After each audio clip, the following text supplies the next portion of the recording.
बहुत समय पहले की बात है। एक राज्य में एक राजा रहता था जिसका नाम विक्रम सिंह था। विक्रम सिंह बहुत शक्तिशाली था और उसकी सेना भी बहुत मजबूत थी।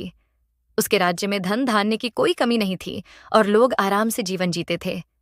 लेकिन राजा विक्रम सिंह के पास एक बड़ी कमी थी, उसका घमंड। वह खुद को सबसे श्रेष्ठ समझता था और दूसरों की राय को कोई महत्व नहीं देता था। उसे लगता था कि उसके बराबर न कोई बुद्धिमान है और न ही ताकतवर।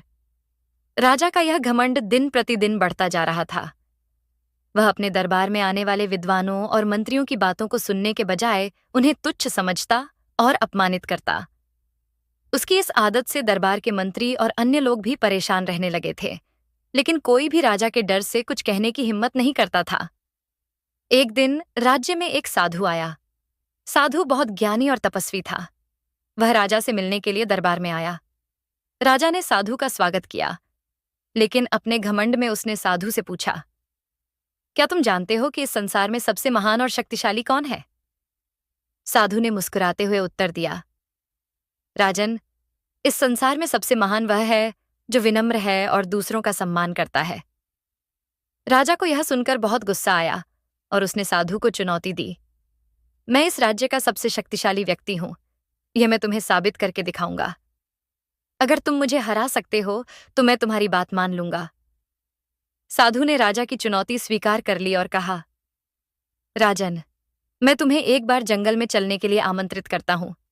अगर तुम मेरी बुद्धि और शक्ति को वहां मात दे सके तो मैं तुम्हें सबसे महान मानूंगा। राजा ने यह सुनकर साधु की बात मान ली और अगले ही दिन दोनों जंगल की ओर निकल पड़े।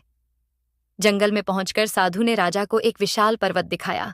वह बोला, राजन, अगर तुम सच में इतने शक्तिशाली हो तो इस पर्वत को अपनी शक्ति से हिला दो। राजा ने अपनी पूरी ताकत से कोशिश की, लेकिन वह पर्वत जरा भी नहीं हिला।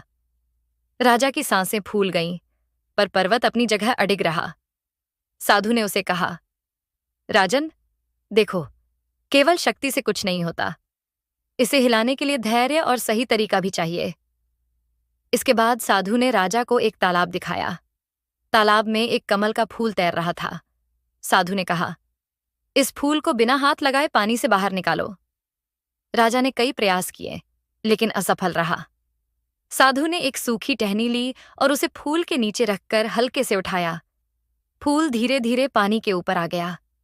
साधु ने मुस्कुराते हुए राजा से कहा, राजन, महानता केवल शक्ति में नहीं होती, इसके लिए धैर्य, समझदारी और विनम्रता की भी जरूरत होती है। राजा को अपनी भूल का एहसास हुआ। उसे समझ में आ गया कि वह घमंड में अंधा हो गया था और यही कारण था कि उसे अपनी सच्ची महानता का अंदाजा नहीं था। राजा ने साधु से माफी मांगी और वादा किया कि वह अब से हमेशा दूसरों का सम्मान करेगा और अपनी शक्तियों का दुरुपयोग नहीं करेगा। साधु ने उसे आशीर्वाद दिया और कहा, सच्चा राजा वही है जो अपने लोगों का सम्मान करता है और खुद को उनसे बड़ा नहीं मानता। उस दिन के बाद से राजा विक्रम सिंह का व्यवहार पूरी तरह बदल गया। वह विनम्र और न्यायप्रिय राजा बन गया। उसके राज्य में खुशहाली और शांति लौट आई। राजा ने अपने घमंड को छोड़कर साधु की सीख को अपने जीवन का हिस्सा बना लिया और हमेशा दूसरों की मदद के लिए तैयार रहता। उसकी इस नई छवि ने उसे लोगों के दिलों में बसाया और वह अपने राज्य में एक आदर्श राजा के रूप में जाना जाने लगा। इस तरह साधु की सीख ने राजा विक्रम सिंह को सच्ची महानता का मतलब समझाया और उसने अपने घमंड से छुटकारा पा लिया।